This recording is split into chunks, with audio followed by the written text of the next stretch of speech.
Thank you. Thank you for having me. Aitäh kutsumast. I mean, this is an amazing day. Yesterday we were in the rain. Imeline ilus päev täna, eile oli täitsa vihmane ja jahe. And now we're in the blazing sun. Ja nüüd oleme selle lõõmava päikese all. We don't have a lot of time. I'm Günther Pauli. I'm a Belgian. Meil ei ole siin praegu palju aega, aga minu nimi on Günther Pauli, olen belglane. I have had the privilege for the last few days to visit your communities. Ja mul on viimasel paaril päeval olnud siin suur au külastada seda piirkonda, teie kogukondi, erinevaid paiku. And I've been discovering how you have succeeded in recovering your community. Ja mul on olnud tõesti hea võimalus avastada ja imetleda, kuidas te olete taas elustanud ja hoiate elus oma kogukondi. I really am not here to give you advice. Ja mina ei ole siin selleks, et teile mingit suurt tarka nõu anda. My purpose is only to share some of my experiences. Ja minu eesmärk on ainult jagada natukene enda kogemusi. And the most interesting experience that I feel that I can share is about how we succeeded in regenerating a rainforest. Ja kõige võib-olla erilisem kogemus, mida ma siinkohal võiksin jagada, on see, kuidas meil õnnestus taastada üks vihmamets. The forest, when you look at Latin America, the forests were destroyed mainly because already in the 16th century they wanted to produce meat. Ja metsad, me räägime siis Lõuna-Ameerikast, vihmametsasid hakati hävitama juba 16. sajandil ja peamine põhjus oli, et nad tahtsid liha toota. So if you see the Caribbean and you see Colombia and Venezuela further to the south, 20 million hectares of forest were destroyed. Ja kui te vaatate Kariibi mere piirkonda, Kolumbiat, Venezuelat ja sealt edasi lõuna poole, siis need on miljonid hektarid vihmametsa, mis seal hävitati juba tollal. They tried to put on cows for meat, it didn't work, the grass did not grow. Sinna viidi lehmad, veised, taheti seda liha toota, rohtu kasvatada, see ei õnnestunud, rohi ei hakanud kasvama. And so they left the land and of course the land completely eroded. Ja siis see maa jäeti maha ja loomulikult see läks täiesti käest ära see pinnas. The communities living there, about 16,000 people, ja kogukond, mis siis selles konkreetses piirkonnas elas, umbes 16 000 inimest. had one major challenge, water. Et neil oli peamiseks väljakutseks oli vesi. There was no quality drinking water. Ei olnud kvaliteetset joogivett. So even before you think about sustainability, we always have to think about health. Enne kui me üldse saame rääkida jätkusuutlikkuse teemast, peame rääkima tervisest. But the health of the earth and the land is connected to the health of the people. Aga maa ja looduse tervis on otseselt inimeste tervisega seotud. 80% of the population was suffering from gastrointestinal diseases. Ja seal piirkonnas 80% inimesi kannatasid siis seedesüsteemi haiguste käes.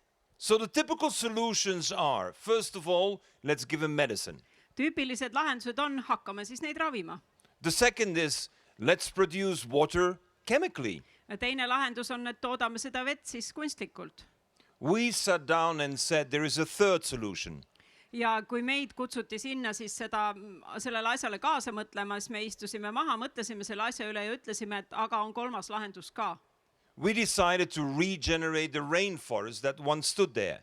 Ja otsustasime hakata taastama seda vihmametsa, mis seal kunagi ammu oli olnud. We were able to get the land 12,000 hectares. Ja saime siis maatüki 12 000 hektarit. And our vision was that if the forest grows, the water will flow. Visioon oli selles, et kui mets hakkab kasvama, hakkab vesi uuesti voolama. First principle, as I said, is health. The second principle, though, is jobs. Esimene põhimõte on tervis, aga teine põhimõte on töökohad. We set a very clear target that in our communities there will only be full employment. Ja seadsime väga selge eesmärgi, et siin elama hakkavates kogukondades on kõigil olemas töökoht. Those who consider themselves the custodians of the project, the managers of the project, have a major responsibility. Be creative enough to find many new jobs. Nii et projekti eestvedajate peamine ülesanne oli tuleb olla nii loov, et igale ühel oleks tegevus ja töövõimalus. I'm happy to report to you that 40 years later, there is still full employment in that region. Ja mul on väga hea meel teatada, et täna 40 aastat hiljem seal on täistööhõive. Because you can always reach to full employment if you decide it is a priority. Alati on võimalik selleni jõuda, kui otsustatakse, et see on prioriteetne asi. If you think it should be left up to the market, then leave it up to the market, then you will not have full employment. Ja kui otsustatakse, et see asi jäetakse lihtsalt turu reguleerida, siis kunagi ei teki täielikku tööhõivet. We learned that we need some science. Et oleme õppinud, et on vaja arvestada teadusega, But when you're a community far from the center of power, you have to recognize in the periphery there are no universities. aga kui sa elad sellises kogukonnas, mis on kaugel pealinnadest ja ülikoolidest, sa oled täitsa perifeerias, siis seal kohapeal ei ole ülikoole. Like you, you're in the periphery, you're not in the center. See on sarnane piirkond siin, te olete äärealal, te ei ole keskpunktis. The closest university is 85 kilometers away in Tartu. Kõige lähedamal olev ülikool on 85 kilomeetrit või nii seal Tartus. We decided that there was enough local wisdom available to understand how it would be possible to regenerate the forest. Ja siis me otsustasime, et koha peal on piisavalt tarkus selleks, et teha need otsused ja valikud, kuidas vihmametsa taastada. We found out that we needed to care for the symbiosis, the collaboration of the microorganisms in the soil and the trees. Ja siis me avastasime, et me peame leidma need, kuidas luua need sümbioosi ja kooseluviisid siis mikroobide, seente, taimestiku, puude vahel. And once we understood it, we actually had 3 nurseries where we were securing that the roots were full of microorganisms. Ja kui me olime sellest seosest aru saanud, siis kõikides puukoolides olid sellised väikesed puutaimed, mille juured olid täis kasulikke mikroobe. We didn't care about the nutrition. We cared about the little micro-ecosystem around the roots. Et me ei vaadanud siis ainult, et kuidas need taimed saavad toitaineid, vaid me hoolitsesime väga teadlikult selle eest, milline mikroorganismide elustik tekkis juurte ümber. We regenerated the forest. Ja tänu sellele õnnestus meil see mets väga hästi taastada. The birds, the bees, the wind were carrying from the small rivers where the old biodiversity still stood, brought it all back to the forest. Ja linnud ja putukad ja tuul siis nendest vanadest ökosüsteemi osadest, mis seal kusagil ümbruses veel alles olid, hakkasid kõike vajalikku tagasi tooma sinna taastatavale alale.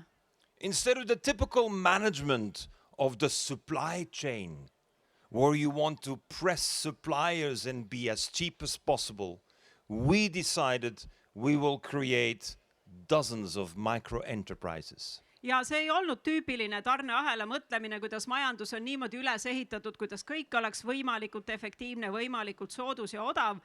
Me tegime 10 mikroettevõtteid. The opportunity to have health as a focus, to secure full employment, but to rely on micro-enterprise unleashed a lot of creativity from the community. Ja see tervise eesmärk, kõigile töökohtade loomise eesmärk ja mikroettevõtluse arendamine, see käivitas tohutu loova potentsiaali selles kogukonnas. Even professors from universities came to live in the community because here is where we had a focus on action.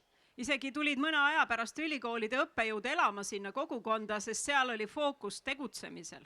We're able to plant 8 million trees in 2 years' time. Ja 2 aasta jooksul istutati siis 8 miljonit puud.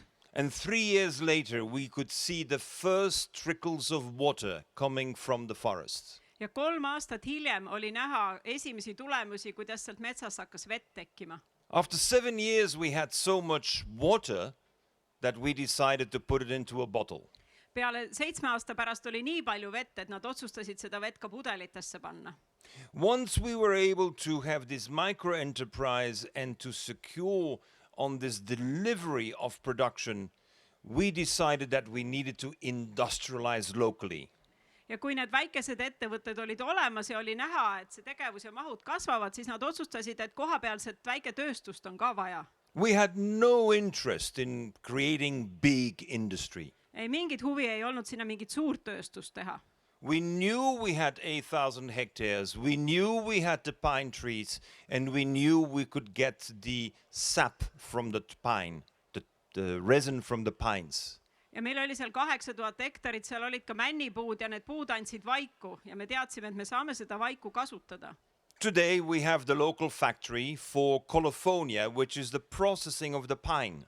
ja tänapäeval on seal väike tööstus, mis siis töötleb seda männivaiku. We were told you can't compete against the giants of the world. kõik ütlesid, et te ei suuda selle väikese tegevusega siin võistelda maailma suurtega. We had no interest to compete against the world. We had an interest to supply to the local communities. aga meil ei olnudki mingit võistlemise eesmärki, eesmärk oli kohalikku kogukonda varustada. And we succeeded in really taking the local market. ja see õnnestus kogu see kohalik nii-öelda turg siis tööle panna. And perhaps you know, but when you're having the sap from the pine tree, this resin, when you purify it, you have turpentine and you have colophon. et te võib-olla teate, et kui männivaik ära puhastada, siis tekib terpentiin ja ma ei tea, mis see teine aine täpselt on, kolofoon või midagi ta ütleb. And the terpentine, that we could transform into a fuel. ja terpentiini saab muuta kütuseks. So turpentine is actually, scientifically speaking, the trans-eristification of an oil. nii et terpentiin tekib tegelikult siis nagu naftatootest transesterifikatsiooni kaudu. So as a result, we were able to change the energy system in the local economy. ja see muutis ära siis terve kohaliku kogukonna energiasüsteemi. So what we were able to do is that the local energy fuel was replaced by turpentine. nii et see kütus, mida varem kasutati, väljastpoolt sisse toodi, asendati täielikult ära terpentiinist valmistatud kütusega. The local engines, the local motorbikes, the local trucks, tractors, all run on turpentine. ja kõik kohalikud masinad siis, mis kütust vajasid, toimisid selle kohaliku terpentiini baasi peal tehtud kütusega. And we decided that the money that was usually going out of the economy to buy the petroleum, now that money stays in the local community. ja et algusest peale oli tehtud otsus, et see raha, mis tavaliselt läheb välja kõigi naftasaadustest tehtud võimalike vajalike ainete ostmiseks, tuuakse kogukonda tagasi. So a community that had money spent for health, money spent for goods to be imported, all of a sudden had money available for its own. nii et see raha, mis siis tavaliselt läheb välja ka terviseteenuste jaoks ja igasuguste asjade ostmise jaoks, võimalikult palju pöörati kogukonna sisse. So now we are shipping water to the capital city of Bogota, nüüd varustatakse selle puhta veega isegi pealinna Bogotad, where restaurants learned about this incredible water generated by the forest. kus restoranid said aru, et kui puhast vett see mets seal toodab. We were not interested in really selling the water. We were interested in making a trade deal with the restaurants. et meid tegelikult ei olnud huvitanud selle vee müümine, aga meid huvitas, et me saame kaubanduse restoranidega käivitada. We provide water, you provide your used kitchen oil. ehk et siis meie anname neile vee, nemad annavad meile vastu köögis ülejääva õli. If you blend kitchen oil, filtered, with turpentine, you have diesel. ja kui sa segad siis selle köögijäätmeõli terpentiiniga, saad juurde diislile sarnast kütust. If you have turpentine, you have gasoline. kui sa teed ainult terpentiinist, siis saad bensiinilaadset kütust. So we're able to replace both diesel and gasoline. It meant that the community was starting to have a lot of cash in the community. nii et mõlemad kütused õnnestus asendada ja see tähendas, et sinna kogukonda hakkas tõesti märgatavalt raha tekkima. The community could now invest in a hospital nüüd oli võimalik oma haigla peale mõelda and schools. ja koolide peale mõelda. Sustained by what? By the forest. ja mida tegelikult säilitas see mets. Now, the hospital was only open for 12 years. haigla oli avatud seal ainult 12 aastat. What happened in the local community? sest mis juhtus seal kohaliku kogukonnaga? We prohibited all sugar drinks. kõik suhkrut sisaldavad joogid olid keelatud. I'm sorry, no Coca-Cola. vabandust öelda, aga Coca-Colat seal ei olnud. We only had water, 3 liters, free every day. oli 3 liitrit vett päevas tasuta igale ühele. And all children at the age of 6 received a bicycle to ride all day. Ja kõik lapsed 6-aastaselt said omale jalgratta, nad võisid seda siis vabalt kasutada nii palju kui tahtsid. What happens when children drink water and ride a bicycle all day? No mis siis juhtub, kui lapsed joovad puhast vett ja sõidavad päev otsa jalgrattaga? Everyone gets so healthy that you have to close the hospital for lack of patients. Juhtub see, et inimesed saavad nii terveks, et haigla tuleb kinni panna, patsiente enam ei olnud. That's sustainable development for me. Mina nimetaksin midagi sellist jätkusuutlikuks arenguks. We have done that. Ja see kogemus on olemas, see on päris asi, mida ma räägin. The genius behind it of Paolo Lugari had a very clear vision of what is possible. Paolo Lugari oli selline geenius, et tal oli väga selge visioon sellest, mis kõik on tegelikult võimalik. And then we decided that in schools, children had to decide 2 major important things. Ja siis me otsustasime, et koolides lapsed peavad otsustama 2 olulist asja. You want to play a musical instrument or you want to dance? Et kas sa tahad mängida muusikainstrumenti või tahad keskenduda tantsimisele. But the whole community had music players and dancers. Ja kogukonnas olid siis omad muusikapillimehed ja omad tantsijad. When your hands are doing the dance or your hands are playing the music, you have no hands free for guns and for violence. Kui su käed tegelevad tantsimisega või tegelevad pillimängimisega, siis need käed enam ei ole vabad vägivalla või relvade kasutamiseks. We have a community of 12,000 people. Et seal kogukonnas on 12 000 inimest. We have 0 homicide in 41 years. Ja seal on täiesti 0 igasugune koduse vägivalla tase või seal kohapealse vägivalla tase. Community can use culture, music, dance to bring peace to the community. Ja tantsu, muusikat, laulu, kogu seda kultuuri kasutatakse kogukonnas rahu hoidmiseks. The test, of course, is our future generations willing to do the same. Ja tagajärjed, mis siit välja kasvavad, on see, et need tulevased põlvkonnad jätkavad seda sama. Of course they're not going to do the same. Et eeldus võiks olla, et nad jätkavad seda sama, aga nad tegelikult päris sama ei jätka. They're going to do better. Nad teevad veel paremini. They're going to do better but different. Nad teevad veel paremini, nad midagi muudavad, teevad erinevalt. Today we're in the 3rd generation in the community. Ja praegu on siis 3. põlvkond seal elamas. All the children have the opportunity to actually go and study outside. Kõigil lastel on võimalus minna õppima ka väljapoole. And they do go and study outside. Ja seda tehaksegi. 40% comes back. 40% tuleb tagasi. And to me this is very important. Community building on sustainability means attracting enough of the young people to come back. Ja see on väga oluline näitaja, et niimoodi jätkusuutlikkusele üles ehitatud kogukond tõmbab noori tagasi. Communities in the periphery are not prisons. Et perifeersetel aladel asuvad kogukonnad, need ei ole mingid vanglalaadsed kohad. You don't have to have a golden hello to attract them to come back with money. Et seal ei pea olema kullamägesid, et neid rahaga tagasi kutsuda. It has to discover something in them that when they're exposed to the outside, particularly when they're studying, that the place they come from has something that is really worth living for. Et aga seal peab olema midagi sellist, mis puudutab nende sees midagi nii sügavuti, et kui nad lähevad sinna väljapoole õppima, siis nad saavad tegelikult aru, et seal kodukohas on midagi veel väärtuslikumat. To me, sustainability and community is therefore very much driven by the fact that you can generate the jobs.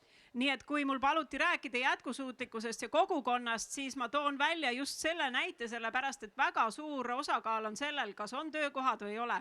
That's why in my analysis of every opportunity and every community that I see and where I am interested to visit and being invited to is to discover where are the opportunities. Nii et sellepärast siis kõikides kohtades, kuhu mind on kutsutud, et ma seal vaataksin, analüüsiksin, mõtleksin kaasa, siis ma alati vaatan selle pilguga, kus siin koha peal on võimalused. We are in need of seeing where can value be added to what you have. nii et on alati vaja siis vaadata, kuidas on võimalik veel väärtust lisada, veel töövõimalusi tekitada.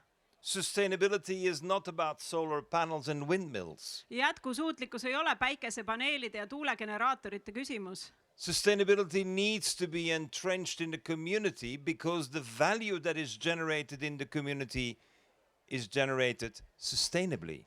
Sest jätkusuutlikkuse juured peavad olema kohalikus kogukonnas, sest see tagab tegeliku jätkusuutlikkuse. And sustainability means in the first place, of course, that you respect nature and you respect your environment and you work with it. Ja jätkusuutlikkus muidugi tähendab seda, et esimesena austatakse seda loodust ja keskkonda, kus elatakse ja töötatakse sellega koos ja sellest lähtuvalt. And the same word sustainability has to mean that you earn enough income so that you can live with your family happy. Ja see sama sõna tähendab seda, et sa suudad seal koha peal piisavalt sissetulekut teenida nii palju, et sa saaksid oma perega seal õnnelikult elada. Sustainability cannot only be the environment. Et jätkusuutlikkus ei ole ainult keskkonna teema. Communities need to be sustainable and that means jobs. Nii et kui kogukond peaks olema jätkusuutlik, siis me räägime töökohtadest suurel määral. But that doesn't mean you have to have foreign investment. Aga see ei tähenda, et välisinvesteeringuid on tingimata vaja. And the jobs means that you have to be able to live in an environment that allows you to have many micro-enterprise. Et see tähendab seda, et keskkonnas on vaja vaadata ringi selle pilguga, kuidas sinna on võimalik luua palju väikeseid ettevõtmisi. What I have learned in your communities is you have a lot of people being self-employed. Ja ma olen märganud siin nendel päevadel, et siin on palju inimesi, kes on iseenda tööandjad. This is not a necessity. This is actually a precondition to be able to have a community. Ja see ei ole mitte eeltingimus, vaid see ei ole mitte vajadus, vaid see on eeltingimus, et kogukond saaks olla tugev ja terve. And I think one of the shifts that you can do is really to make sustainability at the heart of your community, ensuring that it also translates into your energy independence. Ja üks võib-olla samm või hüpe, mida siit võiks edasi teha, on see kogukonna põhine jätkusuutlikkuse mõtlemine, et kuidagi muutuks iseseisvaks ka energia osas. When I was visiting the blackcurrant farm of Marcus, I learned that he is covering 18% of the energy needs. Ta külastas Marguse mustsõstra istandust ja sai teada, et kohaliku energiaga toodetakse kas siis praegu või natuke aega tagasi, aga et see protsent oli 18. I'm just asking the question, why not 100? Ja temasugusel inimesel tekib küsimus, aga miks ei ole 100%? If you can do 18, you can do 100. Et kui 18 on võimalik, on 100 ka võimalik. It's a matter of deciding. Et need on otsustamise küsimused. And in communities, it's much easier to decide than when you are in big organizations and government.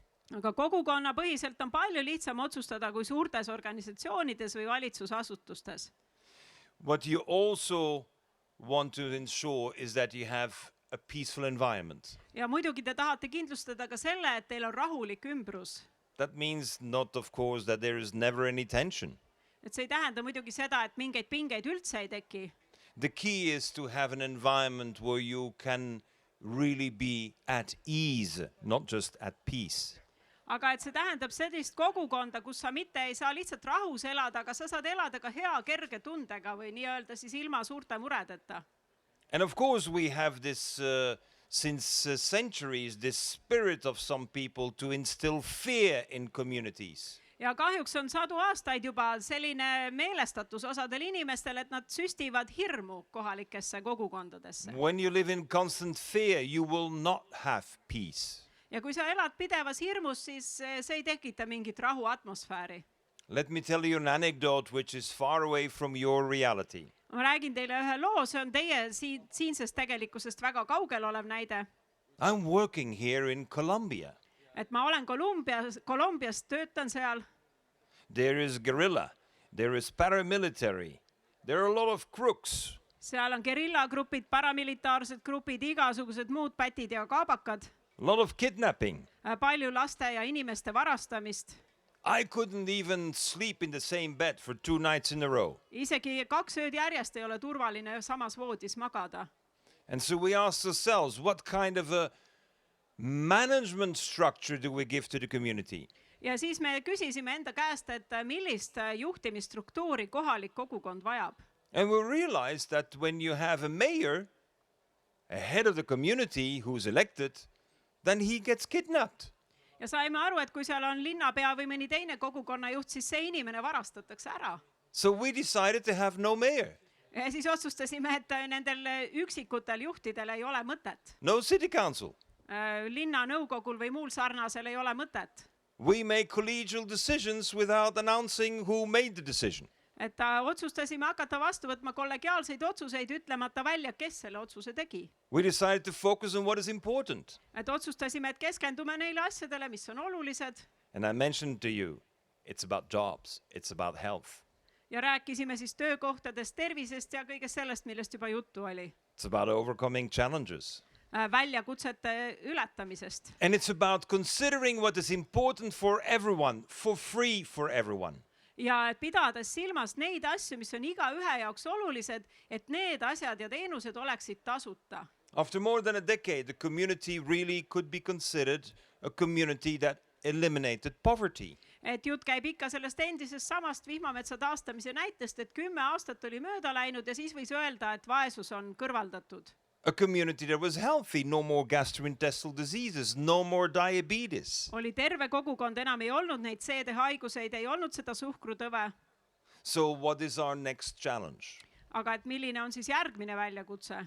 Our next challenge indeed had to be education. Ja järgmiseks väljakutseks muidugi võeti hariduse ülesehitamine. And that is why it is key that whatever community and sustainability, you link those two words together. You always need to link the third one, education. Nii et kui räägite siis mis iganes näite põhjal jätkusuutlikkusest ja kogukonnast, hariduse teema on kohe kolmas siin kõrval. Because there is no sustainability without education. Ei ole mingit jätkusuutlikkust ilma hea haridus- ja kasvatussüsteemita. There's no education without community. Aga ei ole mingit haridust ilma kogukonnata. And with a community and education, you have sustainability. Ja kui on kogukond ja on haridus, siis tuleb ka see jätkusuutlikkus. Thank you. Aitäh!